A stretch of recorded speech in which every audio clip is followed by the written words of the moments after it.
ಓಂ ವೆಂಕಟೇಶಾಯ ನಮಃ. ಜ್ಯೋತಿಷ್ಯ ದರ್ಶನ ನನ್ನ ಚಾನೆಲ್ ಫಾಲೋ ಮಾಡಿ ಮತ್ತೆ ನನ್ನ ಯೂಟ್ಯೂಬ್ ಚಾನೆಲ್ ಅನ್ನು ಫಾಲೋವರ್ಸ್ ನನ್ನ ಕಡೆಯಿಂದ ನಮಸ್ಕಾರ. ಬನ್ನಿ ಕೊನೆವರೆಗೆ ವಿಡಿಯೋ ಮುಗಿಸೋಣ. ಕುಂಭರಾಶಿಯವರು ಜೀವನದಲ್ಲಿ ವಿಭಿನ್ನವಾಗಿ ಯೋಚಿಸುವವರು. ಅವರು ಎಲ್ಲರಂತಿಲ್ಲ, ತಮ್ಮದೇ ಆದ ದಾರಿ ಆಯ್ಕೆ ಮಾಡಿಕೊಳ್ಳುವವರು. ಅವರ ಮನಸ್ಸು ತುಂಬ ಆಳವಾಗಿರುತ್ತದೆ. ಒಬ್ಬರಿಗೂ ಅರ್ಥವಾಗದಷ್ಟು ಒಳಗಿನ ಭಾವನೆಗಳಿರುತ್ತವೆ. ಅವರು ಹೊರಗೆ ಶಾಂತವಾಗಿ ಕಾಣಿಸಿಕೊಂಡರೂ ಒಳಗೆ ತುಂಬ ಯೋಚನೆ ಮತ್ತು ಗೊಂದಲ ಇರುತ್ತದೆ. ಅವರ ದಿನ ಬೆಳಗ್ಗೆ ನಿಧಾನವಾಗಿ ಶುರುವಾಗುತ್ತದೆ, ಆದರೆ ಅವರ ಮನಸ್ಸು ಎಂದಿಗೂ ನಿಲ್ಲುವುದಿಲ್ಲ. ಒಂದು ಕೆಲಸ ಮಾಡುತ್ತಿದ್ದರೂ ಇನ್ನೊಂದು ವಿಷಯದ ಬಗ್ಗೆ ಯೋಚನೆ ಮಾಡುತ್ತಿರುತ್ತಾರೆ. ಅವರು ಕನಸು ಕಾಣುವವರು, ಆ ಕನಸುಗಳನ್ನು ನಿಜವಾಗಿಸಲು ಪ್ರಯತ್ನಿಸುವವರು. ಆದರೆ ಕೆಲವೊಮ್ಮೆ ಮಧ್ಯದಲ್ಲಿ ಬಿಡುವ ಸ್ವಭಾವ ಅವರಿಗಿರುತ್ತದೆ.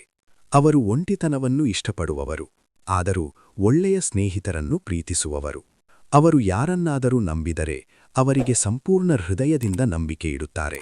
ಆದರೆ ಅದೇ ನಂಬಿಕೆ ಕೆಲವೊಮ್ಮೆ ಅವರಿಗೆ ನೋವು ಕೊಡುತ್ತದೆ. ಅವರ ದಿನನಿತ್ಯ ಜೀವನದಲ್ಲಿ ಸ್ಥಿರತೆ ಕಡಿಮೆ ಕಾಣಿಸುತ್ತದೆ.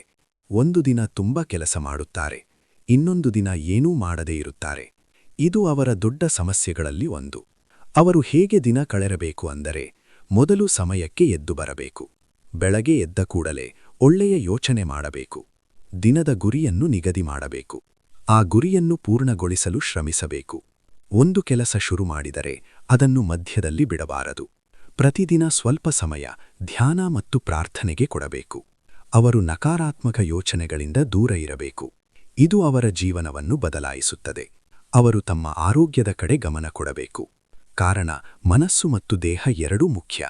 ಹಣಕಾಸಿನ ವಿಷಯಕ್ಕೆ ಬಂದರೆ ಕುಂಭರಾಶಿಯವರಿಗೆ ಸ್ಥಿರತೆ ಕಡಿಮೆ ಇರುತ್ತದೆ. ಹಣ ಬಂದರೂ ಉಳಿಯುವುದಿಲ್ಲ, ಅದು ಏನೋ ಕಾರಣಕ್ಕೆ ಹೋಗಿಬಿಡುತ್ತದೆ. ಕೆಲವೊಮ್ಮೆ ತಪ್ಪು ಹೂಡಿಕೆ ಅವರಿಗೆ ನಷ್ಟ ತರುತ್ತದೆ. ಅವರು ಯಾರನ್ನಾದರೂ ನಂಬಿ ಹಣ ಕೊಡುತ್ತಾರೆ, ಆದರೆ ಅದನ್ನು ಮರಳಿ ಪಡೆಯಲು ಕಷ್ಟ ಆಗುತ್ತದೆ. ಇದಕ್ಕೆ ಪರಿಹಾರ ಏನು ಅಂದರೆ, ಮೊದಲು ಸೇವಿಂಗ್ ಅಭ್ಯಾಸ ಮಾಡಬೇಕು. ಎಷ್ಟು ಹಣ ಬಂದರೂ ಸ್ವಲ್ಪ ಉಳಿಸಬೇಕು. ಅವರು ಆಕಸ್ಮಿಕ ಖರ್ಚುಗಳನ್ನು ಕಡಿಮೆ ಮಾಡಬೇಕು. ಇದು ಬಹಳ ಮುಖ್ಯ. ಹೂಡಿಕೆ ಮಾಡುವ ಮುಂಚೆ ಅನುಭವಿಗಳ ಸಲಹೆ ಕೇಳಬೇಕು. ಶನಿವಾರದಂದು ಎಳ್ಳೆಣ್ಣೆ ದೀಪ ಹಚ್ಚುವುದು ಶುಭ.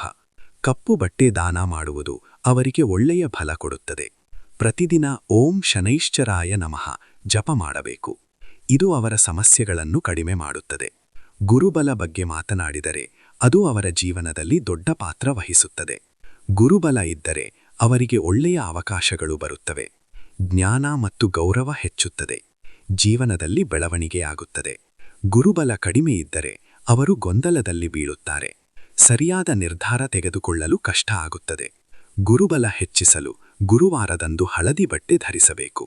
ಹಳದಿ ದಾಳು ದಾನ ಮಾಡಬೇಕು ಮತ್ತು ಓಂ ಗುರುವೇ ನಮಃ ಜಪ ಮಾಡಬೇಕು. ಕುಂಭರಾಶಿಯವರಿಗೆ ಶನಿ ಪ್ರಭಾವ ಹೆಚ್ಚು. ಅದು ಅವರ ಜೀವನವನ್ನು ಪರೀಕ್ಷಿಸುತ್ತದೆ. ಅವರಿಗೆ ಯಶಸ್ಸು ತಡವಾಗಿ ಬರುತ್ತದೆ, ಆದರೆ ಬಂದಾಗ ದೊಡ್ಡ ಮಟ್ಟದಲ್ಲಿ ಬರುತ್ತದೆ. ಅವರು ತಾಳ್ಮೆ ಇಟ್ಟುಕೊಳ್ಳಬೇಕು. ಇದು ಅವರ ಯಶಸ್ಸಿನ ಗುಟ್ಟು. ಶನಿವಾರ ಉಪವಾಸ ಮಾಡಬಹುದು, ಬಡವರಿಗೆ ಸಹಾಯ ಮಾಡಬಹುದು.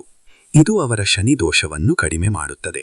ಕೊನೆಯಲ್ಲಿ ಒಂದು ಮಾತು, ಕುಂಭರಾಶಿಯವರು ವಿಶೇಷರು. ಅವರು ಬೇರೆ ರೀತಿಯಲ್ಲಿ ಯೋಚಿಸುತ್ತಾರೆ, ಅದೇ ಅವರ ಶಕ್ತಿ. ಅವರು ತಾಳ್ಮೆ ಇಟ್ಟುಕೊಂಡರೆ ಜೀವನದಲ್ಲಿ ದೊಡ್ಡ ಸಾಧನೆ ಮಾಡುತ್ತಾರೆ. ನಿಧಾನವಾಗಿ ಬೆಳೆದರೂ ಒಮ್ಮೆ ಮೇಲೆ ಹೋದರೆ ಕೆಳಗೆ ಬರುವುದಿಲ್ಲ. ಅವರ ಜೀವನದ ಗುಟ್ಟು ತಾಳ್ಮೆ ಪ್ಲಸ್ ಶ್ರಮ ಪ್ಲಸ್ ನಂಬಿಕೆ.